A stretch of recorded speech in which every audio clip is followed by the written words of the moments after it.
بسم اللہ الرحمن الرحیم. اشاق ہیلتھ پروگرام کے ساتھ آپ کا میزبان جام ایم ڈی گنگا آپ کی خدمت میں حاضر ہے.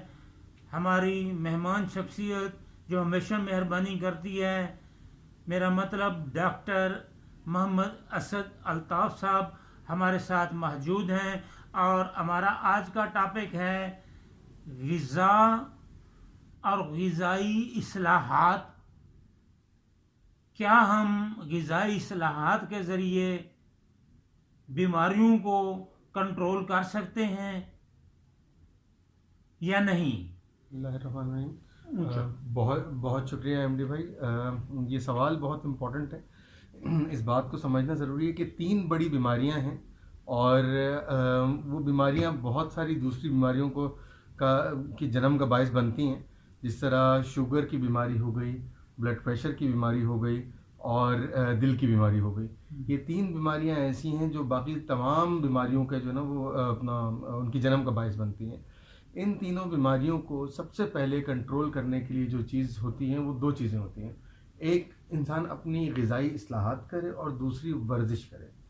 غذائی اصلاحات میں کچھ چیزیں بہت ضروری ہیں جو عوام کو معلوم ہونی چاہیے، کہ ہم اپنے کھانوں کے اندر ہری سبزیوں کا استعمال زیادہ کریں، گھی اور تیل کا استعمال کم سے کم کر دیں، نمک کا استعمال بھی حسب مناسب کرتے ہیں. اس کے لیے وہ کہا ہی جاتا ہے کہ اگر آپ نمک 1 چمچ لیتے ہیں اور اس کے اوپر نمک کا پہاڑ بناؤ تو اس کے اوپر انگلی پھیر دیں تاکہ وہ برابر ہو جائے. 10% نمک کو کم کر دیں گے. تیل سالن کے اوپر نظر نہ آئے، تیل سالن کے اندر ہو جتنا بھی ہو، اوپر جو تری جس کو ہم کہتے ہیں وہ نظر نہ آئے. بڑے گوشت کا استعمال کم سے کم کر دیں. بڑا گوشت نقصان دہ ہوتا ہے. بڑے گوشت کا استعمال کم سے کم کر دیں. بکرے کا استعمال ہفتے میں 2 سے 3 بار کیا جا سکتا ہے.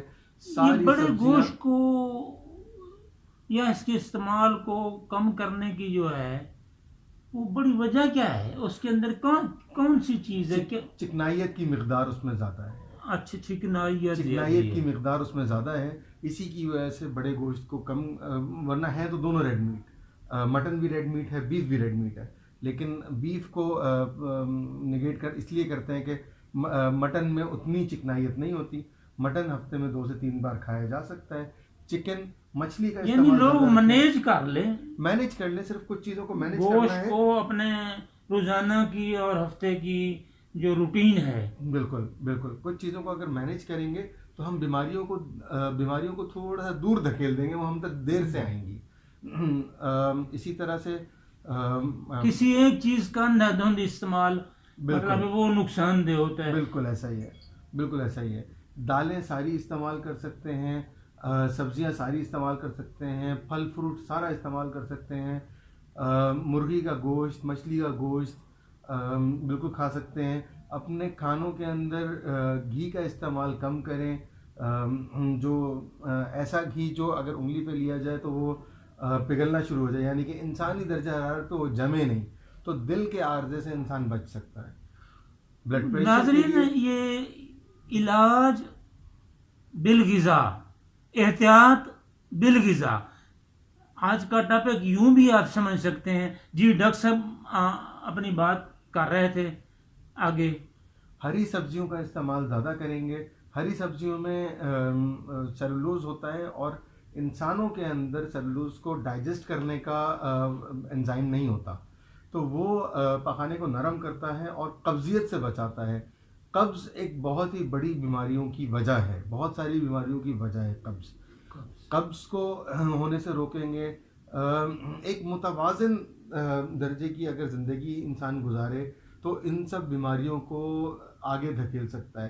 ایک کہا جاتا ہے کہ جو چینی کی وہ ہے، چینی کا استعمال ہے، اس کو بھی کم کیا جائے. اس کی جگہ دوسری چیزیں دیکھ لی جائیں، شکر دیکھ لی جائے، گڑ کا استعمال کر لیا جائے، شہد کا استعمال کر لیا جائے.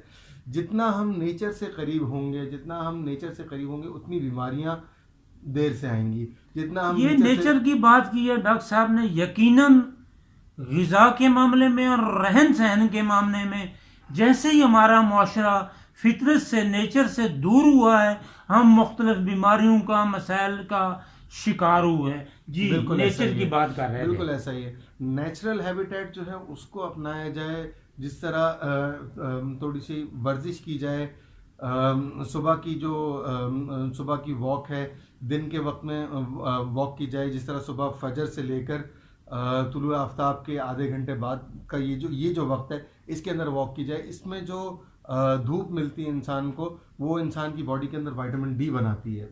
اچھا. وائٹامن ڈی دودھ سے بھی ملتا ہے. وائٹامن ڈی ہمیں بہت سارے کیلشیم سپلیمنٹس میں بھی ہوتا ہے, لیکن سب سے زیادہ جو وائٹامن ڈی بنتا ہے وہ دھوپ سے بنتا ہے. دھوپ سے اسکن کے اندر وائٹامن ڈی آلریڈی موجود ہوتا ہے, اس کو ایکٹیویٹ فارم میں جو ہے وہ دھوپ کرتی ہے. تو کم از کم 20 منٹ کے لیے ایک ہاتھ کے برابر حصے کو اگر دھوپ لگتی رہے تو انسان کے پورے دن کے لیے وائٹامن ڈی بہت ہے.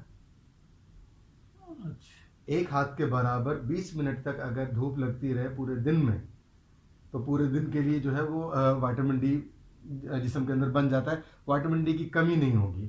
تو کچھ غذائیات اپنی غذائیت کو اگر ہم نارملائز کر دیں اس طرح سے کہ ہم دودھ کا استعمال کریں, ہم ساتھ میں روزانہ انڈے کا استعمال کریں, ہم ساتھ میں قبض ہونے سے روکیں, ٹھنڈی سبزیاں ہری سبزیوں کا استعمال کریں, ہم فروٹ وغیرہ لیتے رہیں, چکن اور مچھلی کا استعمال کریں. مچھلی کے گوشت میں اومیگا 3 وہ ہوتا ہے جو بہت ہی امپورٹنٹ ہوتا ہے ہارٹ کو ہارٹ اٹیک سے بچانے کے لیے. اومیگا 3 آئل ہوتا ہے وہ بہت ہی, اب تو خیر فش آئل کے نام سے جو نا وہ اس کی دوائیاں ہی بنتی ہیں. یہ ساری سپلیمنٹس ہماری غذائیت میں موجود ہیں, ہماری غذاؤں میں موجود ہیں. صرف ان کو اگر آپ اپروپریٹ اپنی لائف کا حصہ بنا لیں تو یہ ساری کی ساری بیماریاں آگے دھکیل دی جاتی ہیں. دیر سے زندگی میں آتی ہیں بیماریاں. شوگر سے بچنے کے لیے جو دل کے مریض آلریڈی ہو چکے ہیں ان کے لیے تو بہت ضروری ہے کہ وہ اچھی واک کریں, وہ دھوپ کا استعمال کریں, وہ نمک کو کم کر دیں, 10% نمک کو کم کر دیں, بڑے کا گوشت چھوڑ دیں, بکرے کا گوشت استعمال کریں, چکن مچھلی استعمال کریں, فروٹ وغیرہ استعمال کریں. قبضیت سے وہ لوگ بچیں کیونکہ جو دل کے مریض ہیں جب وہ ان کو قبض ہوتی ہے اور وہ اس میں جان لگاتے ہیں تو دل پہ بوجھ بڑھتا ہے.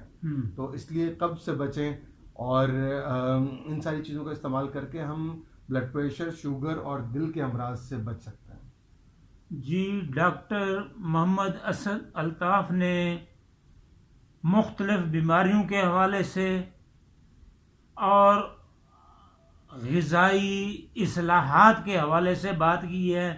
یقیناً ہم اپنے غذا کے روزانہ اور ہفتہ وار جو شیڈول ہے اس پر ہمیں نظر ثانی کرنی چاہیے کہ ہم کیا چیزیں استعمال کرتے ہیں, انہیں متوازن شکل دینی چاہیے. مختلف جو غذائی اجزاء ہیں ہماری مختلف خوراک کے اندر جو ہم روزانہ استعمال کرتے ہیں اس حساب سے کسی ماہر غذائیات سے, ڈاکٹر سے, حکیم سے مشورے کے ساتھ, ماشاءاللہ پرانے لوگ خود ان چیزوں کو جانتے تھے اور وہ اس کے مطابق ہی استعمال کرتے تھے, بلکہ وہ موسموں کا بھی خیال کرتے تھے, اپنی غذا کو موسموں کے حساب سے بھی بدلتے تھے اور اس کے مطابق استعمال کرتے تھے. آج نئی جنریشن بہت کچھ بھول چکی ہے. یہ پروگرام اسی حوالے سے تھا کہ ہمیں ان سب باتوں پر, نئی اور پرانی دونوں پر غور کر کے اپنی صحت کو بچانا ہے. صحت اللہ کی بہت بڑی نعمت ہے, اس نعمت کی قدر کیجیے. انشاءاللہ پھر کسی اگلے پروگرام کے ساتھ آپ کی خدمت میں حاضر ہوں گے. اللہ حافظ.